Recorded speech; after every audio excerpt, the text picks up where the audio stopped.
the little reed enclosed mud islets. There he stepped from the boat, gathered some old reeds into a pile, and lay down behind it. Jarro was permitted to wander around on the ground with the halter over his wings, and tethered to the boat with a long string. Suddenly Jarro caught sight of some young ducks and drakes, in whose company he had formerly raced backward and forward over the lake. They were a long way off, but Jarro called them to him with a couple of loud shouts. They responded, and a large and beautiful flock approached. Before they got there, Jarro began to tell them about his marvellous rescue, and of the kindness of human beings. Just then two shots sounded behind him. Three ducks sank down on the reeds, lifeless, and Caesar bounced out and captured them. Then Jarro understood. The human beings had only saved him that they might use him as a decoy duck. And they had also succeeded. Three ducks had died on his account. He thought he should die of shame. He thought that even his friend Caesar looked contemptuously at him. And when they came home to the cottage, he didn't dare lie down and sleep beside the dog. The next morning Jarro was again taken out on the shallows. This time, too, he saw some ducks, but when he observed that they flew toward him, he called to them: "Away! Away! Be careful! Fly in another direction! There's a hunter hidden behind the reed pile. I'm only a decoy bird." And he actually succeeded in preventing them from coming within shooting distance. Jarro had scarcely had time to taste of a grass blade, so busy was he in keeping watch. He called out his warning as soon as a bird drew nigh. He even warned the grebes, although he detested them because they crowded the ducks out of their best hiding places. But he did not wish that any bird should meet with misfortune on his account. And thanks to Jarro's vigilance, the farm hand had to go home without firing off a single shot.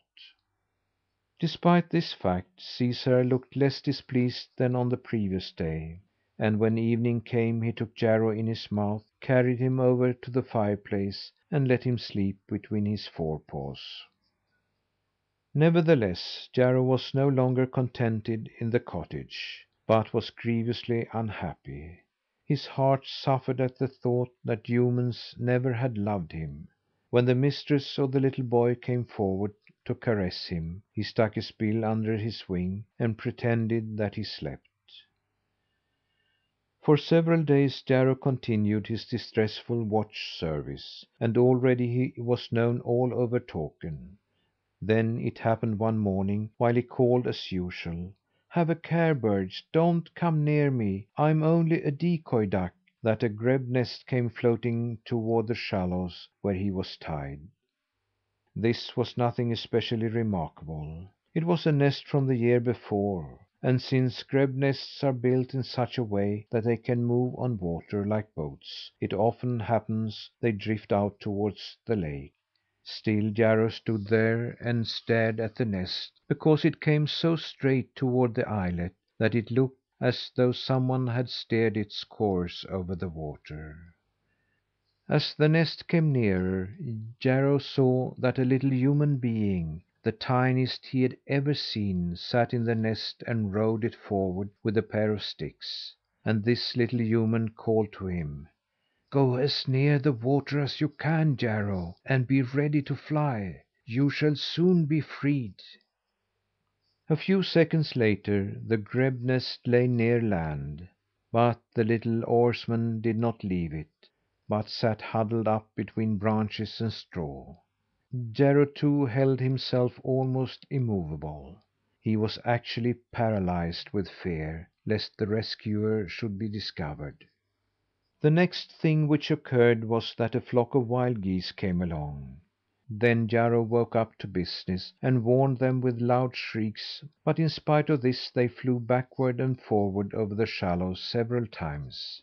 They held themselves so high that they were beyond shooting distance. Still the farm hand let himself be tempted to fire a couple of shots at them. These shots were hardly fired before the little creature ran up on land, drew a tiny knife from its sheath, and with a couple of quick strokes cut loose Jarro's halter. "Now fly away, Jarro, before the man has time to load again!" cried he, while he himself ran down to the grebe nest and pulled away from the shore. The hunter had his gaze fixed upon the geese and hadn't observed that Jarro had been freed. But Caesar had followed more carefully that which happened, but just as Jarro raised his wings, he dashed forward and grabbed him by the neck. Jarro cried pitifully, and the boy who had freed him said quietly to Caesar: "If you are just as honourable as you look, surely you cannot wish to force a good bird to sit here and entice others into trouble." When Caesar heard these words, he grinned viciously with his upper lip, but the next second he dropped Jarro. "Fly, Jarro!" said he. "You are certainly too good to be a decoy duck. It wasn't for this that I wanted to keep you here, but because it will be lonely in the cottage without you." The lowering of the lake, Wednesday, April 20th. It was indeed very lonely in the cottage without Jarro. The dog and the cat found the time long when they didn't have him to wrangle over, and the housewife missed the glad quacking which he had indulged in every time she entered the house. But the one who longed most for Jarro was the little boy Per Ola. He was but 3 years old, and the only child, and in all his life he had never had a playmate like Jarro. When he heard that Jarro had gone back to Takern and the wild ducks, he couldn't be satisfied with this, but thought constantly of how he should get him back again. Per Ola had talked a good deal with Jarro while he lay still in his basket, and he was certain that the duck understood him. He begged his mother to take him down to the lake that he might find Jarro and persuade him to come back to them. Mother wouldn't listen to this, but the little one didn't give up his plan on that account. The day after Jarro had disappeared, Per Ola was running about in the yard. He played by himself as usual, but Caesar lay on the stoop, and when mother let the boy out, she said: "Take care of Per Ola, Caesar."